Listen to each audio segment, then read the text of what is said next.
नमस्कार नीलिमा किचन को आपण मानक अनेक अनेक स्वागत। आज मु आपण मानक सहित शेयर करी कांकड़ आलू तरकारी रेसिपी। यह खाइबा को बहुत टेस्टी। तेबे भिडियोटी को स्किप न करी संपूर्ण देखंतु। आशा करुछि भिडियोटी आपण मानक बहुत पसंद आसीबो। एठी देखंतु मु किछरा कांकड़ आलू एवं बिलाती को काटी नैछि।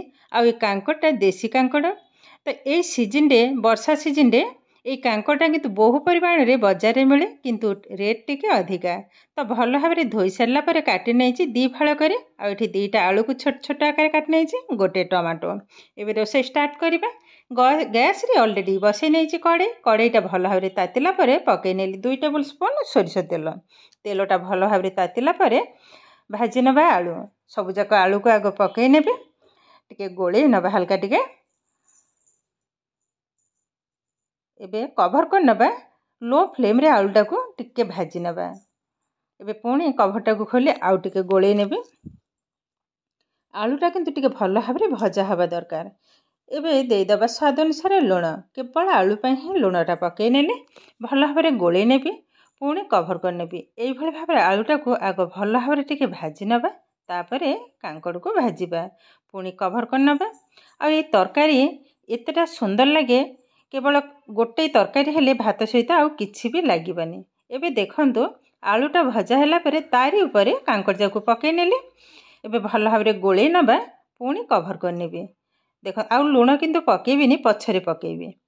भल भाव में गोले नेले पुणी कभर कर नबा। एई भली भाव में 2-3 थर कभर खोलिबे एवं पुणी ताको गोलेकी पुणी ता कभरटा को दे देबे। एई भली भाव में करी भल भाव में टिके भाजी नबा।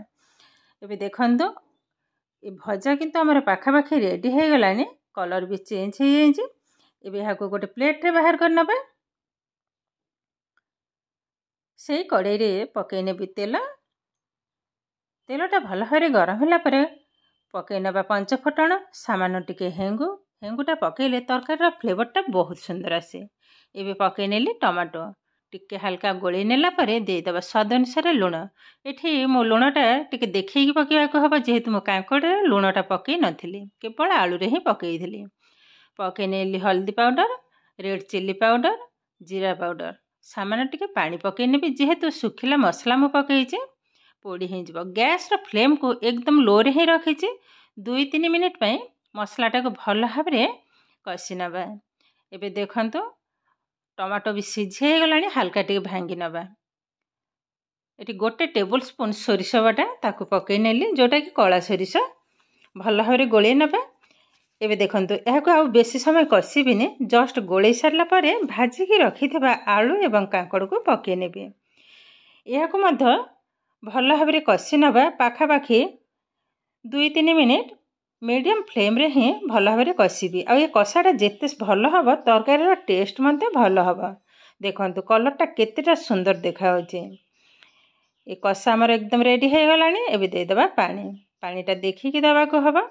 ऑलरेडी हमर आलू कांकड़ सिझी जे। एबे हाई फ्लेम रे यह को कवर कर नबा 2-3 मिनिट कवर कर नेले पाखापाखी 4 मिनिट पर कवरटा को खोली नउजे। तरकारी किंतु ऑलरेडी हमर हो गलानी। टिके चेक कर नबा गोले नउचे आग। ऑलरेडी तो सिझे जे तथापि टिके देखि दउजे।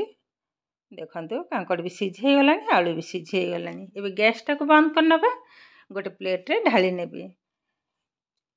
देखंतु केते सुंदर भाव रे एकदम कम तेल मसला रे ए कांकड़ आलू तरकारी हमर रेडी हो गलानी। आ कलरटा भी देखंतु बहुत सुंदर देखा होजी। ये किंतु प्रस्तुत हो गला आजिर कांकड़ आलू तरकारी रेसिपी। आजिर भिडियोटी आपण मानकु केमिति लागिला कमेंट करने को जमा भी भूलिबेनी। आउ जदि भिडियोटी भल लगे लाइक करिवे आपणकर फ्रेंड्स किंवा रिलेटिव को सहित शेयर करिवे। आउ जदि मो चैनल रे नुआ तेबे चैनल को सब्सक्राइब करिवे। एमिति आउरी नुआ नुआ भिडियोर नोटिफिकेशन पाइबा पई पाखरे थिबा बेल आइकन को क्लिक करिवे। फेसबुक पेज रे देखुथिले पेजटी को तो निश्चय फॉलो करिवे। ताहेले आज पई रहुचे पुणी देखा हबो आउ एक नुआ भिडियो रे। नमस्कार।